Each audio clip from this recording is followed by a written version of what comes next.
right. I just recently left Silverdale just minutes ago, and I'm on Old Military, and I'm coming up to McWilliams.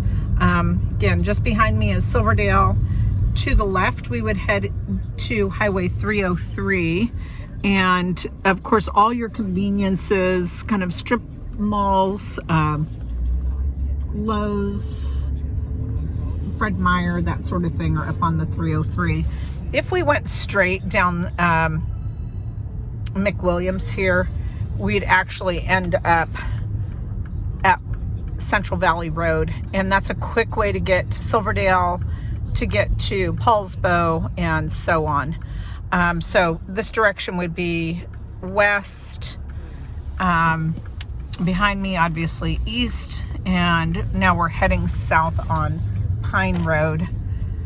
And Pine Road's just a quick turn to Beaumont. So Blueberry Meadows neighborhood is up here on the left. If we continued on Pine Road, we could get all the way into East Bremerton. So if you were going to the Seattle Ferry, I'd probably just scooch down Pine Road until I got to Sullivan Way, I guess. So we come up a hill to get into the neighborhood. I think it's really a nice neighborhood for a lot of value for the price. Up on the left here is one of a couple of little playgrounds. There's some trails.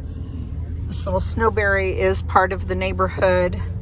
I think it's a good walking neighborhood. We do have an elementary school. Pinecrest Elementary is not far whatsoever.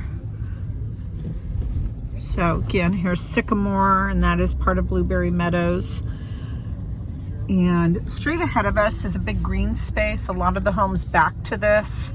There is the water retention pond is there, which also brings in a lot of nice wildlife. And they actually have placards showing what kind of wildlife go into these zones. There's a little neighborhood, like a lending library right here. Obviously dog friendly. There are not sidewalks per se, just kind of wider roads. And I think there is kind of limited road parking. So just something to pay attention to when you're, considering dinner guests and that.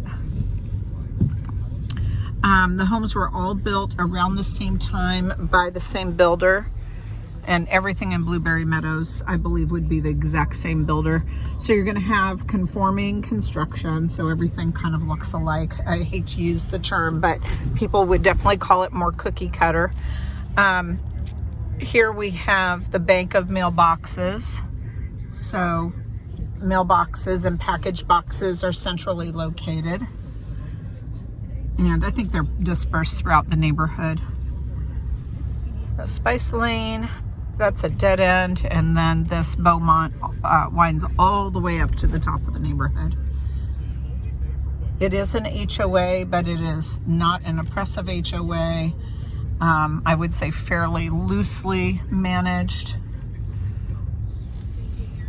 So here is our address at 1066 Beaumont. So the listing agent states that the house was recently painted, and I think that definitely shows. So fresh paint on the outside. The garage doors, I'm going to say they're original. And I'm going to say when they painted this, maybe they went with a different color scheme. It's not a bad match, but it's interesting to me that they're kind of this putty color. So the front of the house in this neighborhood, all the houses, pretty much the front's going to be cement hardy board. And so that's like a concrete fiber board. The trim will likely be wood. And then the sides and the back are all going to be wood product. I'm going to use the word T111. It is super important with wood product that we keep the paint in good shape. And that these nail heads that were really sunk deep, that we keep those caulked. And it looks like they've done a pretty good job with that. The sheathing on the roof looks good. I'm going to go with the roof being original just because of the You know, it's just a math problem. So the house is too young to have roofed it yet, but it is definitely going to get to the point that you're going to want to roof it. So here's that green space I'd mentioned behind you. Looks like they have a gate there. It looks like they're taking advantage of some space behind their fence to do something, and I'm going to go with some gardening of some sort. This facing probably southwest. You're going to get a lot of sun in this backyard in the summer.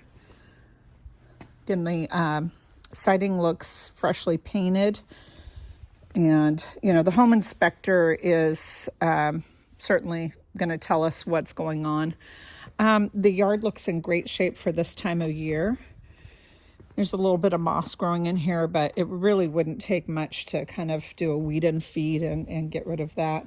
My suspect is they had a fire pit here at some point. The wood deck generally looks in good shape. There's nothing jumping out at me as problematic or concerning. I see pressure treated lumber. I see the footings are cement. Looks like a little patch job on the fence here.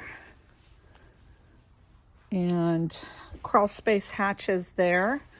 I don't see an air conditioning unit, so I'm going to go with this just having forced forced air heat. And let's do this since they've got this gate. Okay, yeah. So this would be water retention. There's their little fire pit bowl, and it looks like they have a spot where they can just hang out here. Not sure what they did in that green space, but maybe a little greenhouse, and then they have all their fire pit wood storage. I am certain that's probably not something, you know, is completely encouraged. Possible that your property line goes back to this, but my guess is and this is a retaining wall. My guess is maybe not, because we can see like where the neighbors have built their space, but I do see that a neighbor over there took their fence all the way out to that retaining wall. I have seen that done before, where people just capture space that maybe actually belongs to the HOA. And then what this water is, most homes around here are going to be built with their downspouts going into a stormwater facility. So the downspouts go down in the ground, and then it's piped out to this space. And so it's going to be wetter in the winter and probably quite dry in the summer. So anyways, that's what's behind the fence.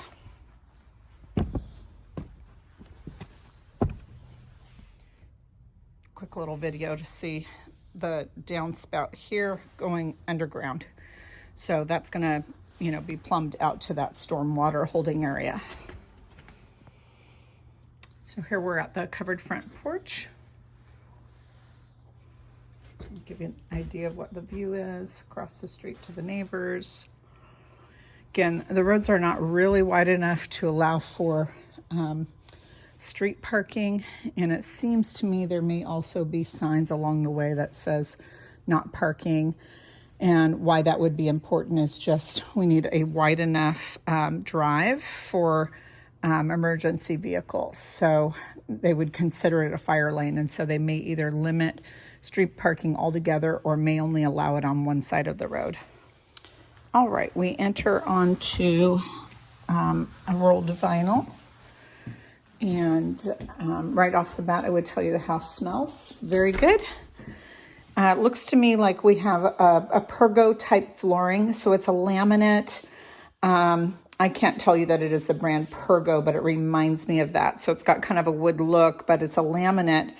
And got to be very careful with what kind of cleaning materials you use on it. Otherwise, you start to get a little lift on the edge. And I don't know if this will translate into the video, but we do have a little lifting on some of these edges. Typically indicates that we were using something a little too damp when cleaning. So they've created kind of a drop zone here, mudroom drop zone. They've got the original gas fireplace with it, gas insert. Nice shades on the windows. Looks like either a faux wood or a wood painted shade.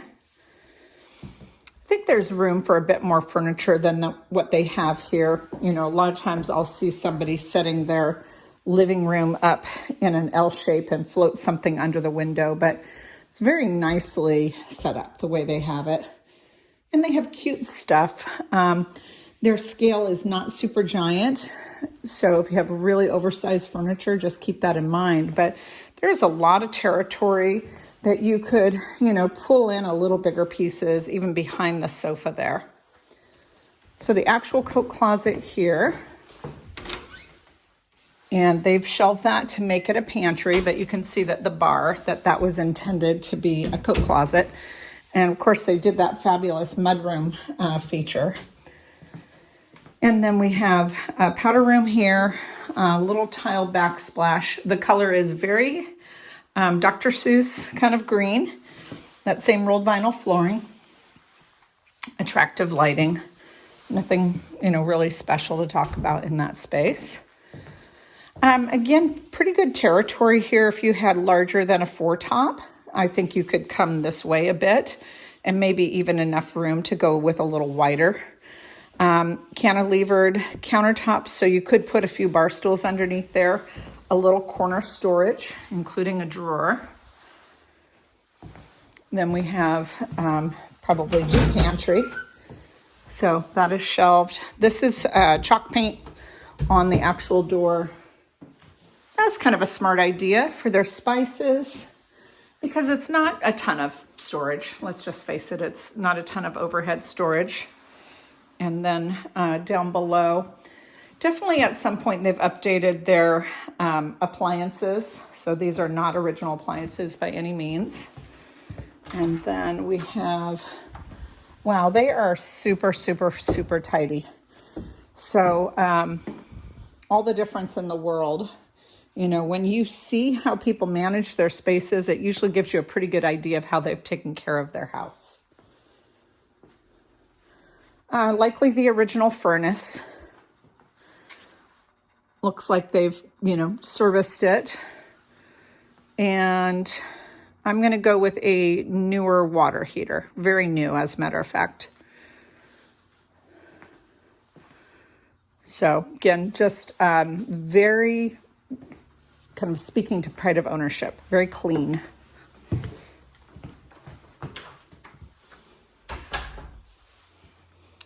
All right, let's head upstairs. You know, a couple little, birthmarks in the drywall. You know, nothing unexpected for a home this age. So we're, you know, at a 21-year-old home. Carpet is not original. It's not brand new, but it looks in really, really good shape. So we have the top of the stairs. And let's start to the left. So linen. And I think they're really, really lightly living in this house right now. Okay, so how do we set this room up? Okay, this is easy. This is a king-size bed. So certainly have a place for a high dresser there. And then maybe a little longer dresser here. And then we have the 2 closets. So one small wardrobe closet, and then one decent walk-in. And then the ensuite. Okay, that feels like a tile. It might be a luxury vinyl tile, but if not, it's probably ceramic. Another linen closet. Vanity. So this is just a painted laminate, and you know, it needs some love. I'd be tempted to just replace that at some point. It's not a big, huge amount of space, so I think you could really freshen up the look in this and maybe just find a remnant at a local hard surface shop, a granite shop. Original tub shower combo. It's oval soaking tub, and this is fiberglass. The lighting in here looks to be updated. The rest of the lighting kind of looks like, you know, the builder grade lighting. First guest bedroom, not a bad size. This is a queen size bed. The frame is pretty small, limited wall space after you put a bed in, but you can see they have a little desk here, so a high boy could certainly go here. You could also utilize this wall and push things that direction. You may have room for something more. Smaller dresser could go there, and then you have a standard wardrobe closet. Again, no air conditioning, so the ceiling fans would be really important. Shared bath in the hallway. It's going to have the original laminate. Everything in here looks pretty original. Maybe the commode has been updated. This will be a tub shower combo. Again, fiberglass insert. I just like that it looks to me like they've really maintained the house. And then the final guest bedroom. Again, a very nice size room. To me, that would be, you know, the classic spot to put a headboard. There's a nice long wall here. And then that is what was the closet. A lot of people take these doors off. You still have the tracks up here, so you could still put in doors, or you could do built-ins, which to me look great. Probably a kiddo head stickers.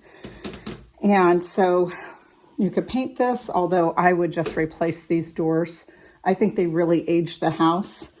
You know, there's some very little minor cosmetic things you could do, like changing out the hardware and replacing the doors, painting out the trim, that would really temper the age of the home.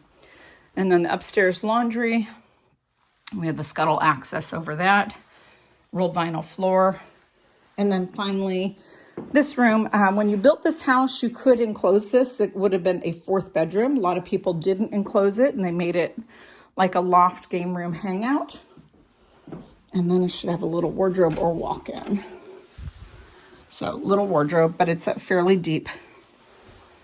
Anyway, I would say overall pride of ownership. Surprisingly, the roof looks in decent shape. I'm not seeing a lot of wear on the shingle.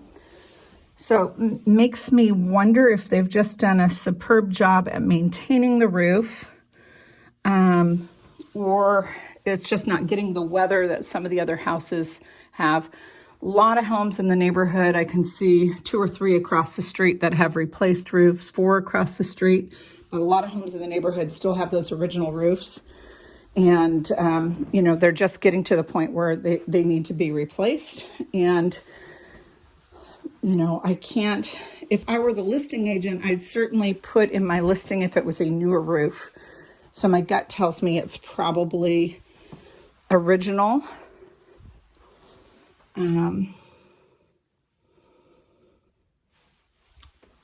Not seeing anything to the contrary.